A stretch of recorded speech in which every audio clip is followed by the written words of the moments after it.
Hello, this is Calculus by Dr. Oz. Today we're going to go through an exercise where we're going to find the limit of a sequence.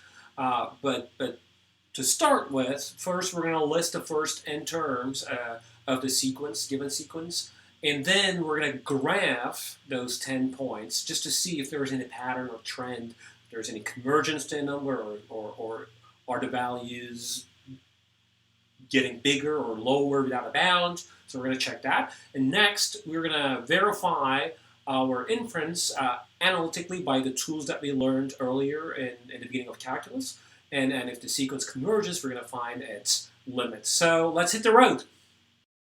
Let's start with cosine 2n. What we're going to do here is to first list the terms, and then we're going to use the graph to make an inference about the convergence or divergence.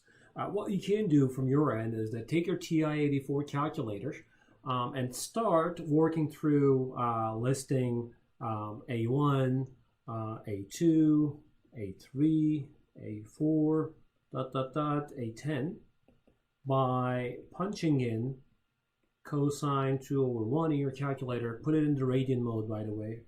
Calculator in radian mode, because if you don't put it in the radian mode, you're going to get like totally different results for cosine 2 or cosine 2/2, cosine 2/3, cosine 2/4, and eventually cosine 2/10. Okay, you can sort of like round them and keep maybe 3 decimal places in total. And I did that in Mathematica. I'm just going to show you what I got. So essentially burayı sildik. Burayı siliyoruz. İlk defa oluyor bu. Right, after you find those values in your calculator, compare those with the ones that I found here. Okay, so I wrote a little code in Mathematica to get a good graph of an. So we can actually list all the n values. I chose even n starting from 1 all the way to 100. So you can slow down this video and then you can actually see those values here. But even though the an, the sequence, fluctuates for lower n values, and it eventually goes to all the way to 1. So that I can see the pattern here just by looking at the graph that ANs are converging. So I can go ahead and then say that ANs are converging to 1. Okay, so you can also deduce that from the list of numbers that you got from your calculators. Okay. So right now, what I want to do is to use the analytic tools that we had in the beginning of calculus. So we're just going to pass the limits right away. So this is something like we're plugging in n back into here, and n approaches infinity. Infinity means like it's a very large number. So essentially, after you substitute infinity back here, so 1 over infinity is going to be very close to 0. And we know that cosine 0 is 1.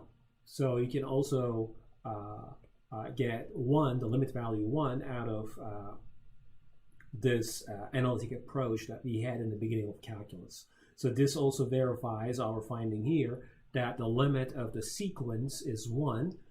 This is sort of like by looking at the numbers using a calculator, and this is the graphical sort of like aid to see where the limit goes. Okay. All right, let's look at part B, and as always, we're listing A1 all the way through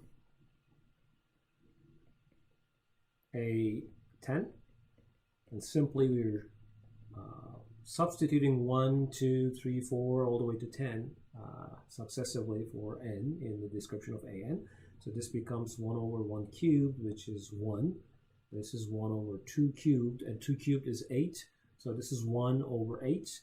And A10, similarly, 1 over 10 cubed, but 10 cubed is 1,000, so this would be 1 over 1,000. And you can use your calculator to find these numbers with their decimal places.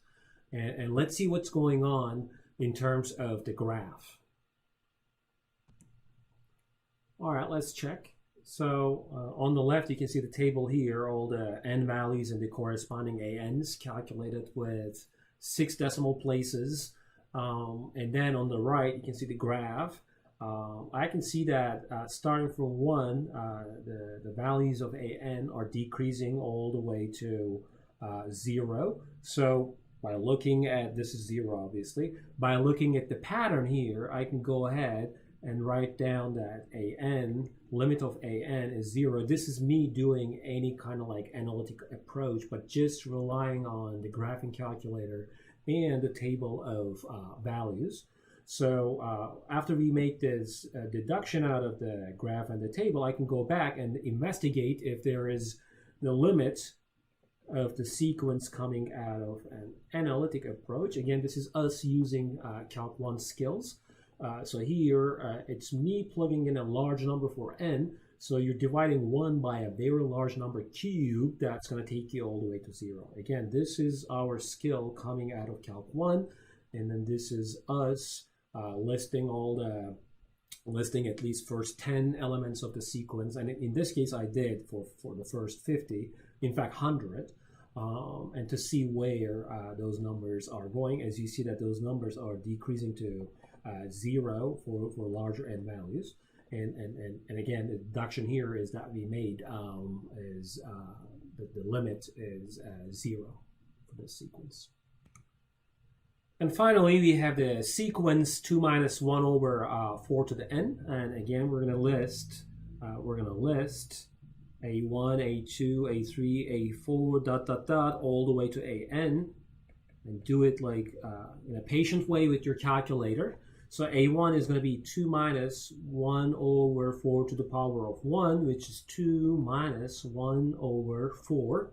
Again, you can just punch this into your calculator and get the number with the decimal places. You do the same thing for n equals 2, and then for n equals 10. Okay, just patiently, please make a table of sample values for the first 10 values and see what those numbers are with the decimal places. All right, let's check what's going on in terms of the table of sample values and the graph. So as you see that when n increases in this direction, the corresponding values are just approaching 2. And I kept only 3 decimal places and see like how fast the values are approaching 2. So this verifies that graphically and by the help of the table of sample values, limit of the sequence is equal to 2. So now the question is like, can we prove the same thing analytically? Well, yes, we can. And if you go back this description here, limit of an as n goes to infinity is in fact you have 1 over 4 to the n, so you're looking at 1 over 4 to the power of a very large number. So that part is going to take us all the way to 0. This part converges to 0 no matter what. But this 2 is a constant term, and that stays as is. So eventually this limit is going to converge to 2 minus 0, which is equal to 2. And then this is us using our skills from Calc 1. All right, to recap, so we had cosine 2n as n goes to infinity. Cosine 2 over n approaches to 1, as you see. And we had a n 1 over n to the power of 3 halves. That converges to 0. So this is 0. So limit converges to 0. And finally, we had 2 minus 1 over 4 to the n. For this case, the limit converges to 2.